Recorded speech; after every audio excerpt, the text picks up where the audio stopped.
Hello friends, हमारे YouTube channel scholar SST में आपका स्वागत है।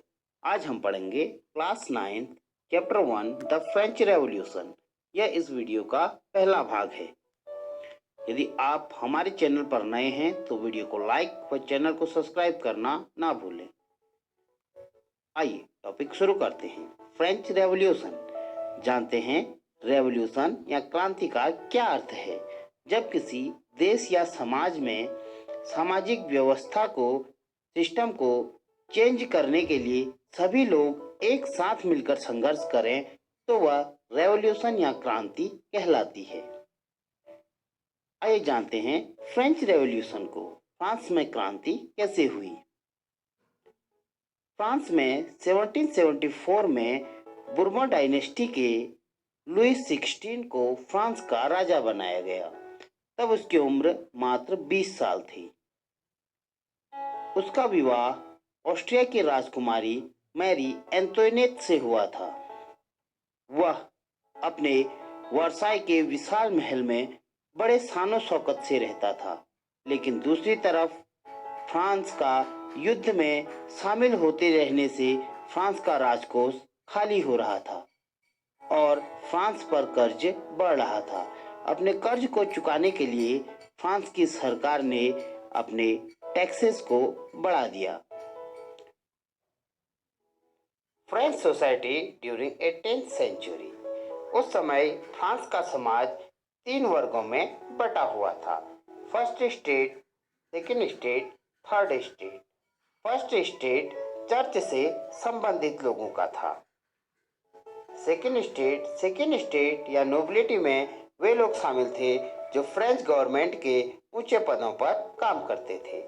थर्ड स्टेट में फ्रांस के किसान, मजदूर, व्यापारी और वकील लोग थर्ड स्टेट से संबंधित थे।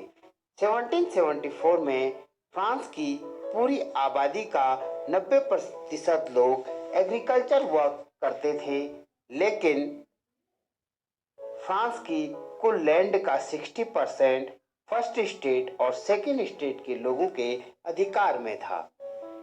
इनके अलावा फर्स्ट स्टेट और सेकेंड स्टेट के लोगों को कुछ स्पेशल राइट्स या विशेषाधिकार प्राप्त थे। इनमें से मुख्य था राज्य को दिए जाने वाले टैक्सेस में छूट, यानी फ्रांस के सारे टैक्स किसानों, मजदूरों, व्यवसायियों द्वारा भरे जाते थे। इसके अलावा राज्य में कुछ अन्य टैक्सेस भी थे। फ्रांस में 2 टाइप्स के टैक्स थे, टाइप और टाइप। आइए जानते हैं टाइप। टाइप यानी कि चर्च द्वारा किसानों से लिया जाने वाला यह रिलीजियस टैक्स था, इसे टाइप कहा जाता था। इसमें कुल एग्रीकल्चर प्रोडक्शन का 10% किसान चर्च को देता था। Second type. यह कर थर्ड स्टेट द्वारा चुकाया जाता था और यह फ्रेंच गवर्नमेंट द्वारा लगाया जाता था। इसके अलावा भी अन्य टैक्स थे, जैसे डेली कंज्यूम की जाने वाली चीजों में जैसे नमक, तंबाकू जैसे वस्तुओं पर कर लगाया जाता था और इन करों को फ्रांस की जनता द्वारा वसूल किया जाता था। आउटब्रेक ऑफ रेवोल्यूशन, क्रांति का आरंभ। 1789 में फ्रांस के सम्राट ने टैक्सेस को बढ़ाने का निर्णय लिया, लेकिन वह टैक्सेस को अपनी मर्जी से नहीं बढ़ा सकता था। इसके लिए उसे एस्टेटस जनरल से परमिशन लेनी आवश्यक थी।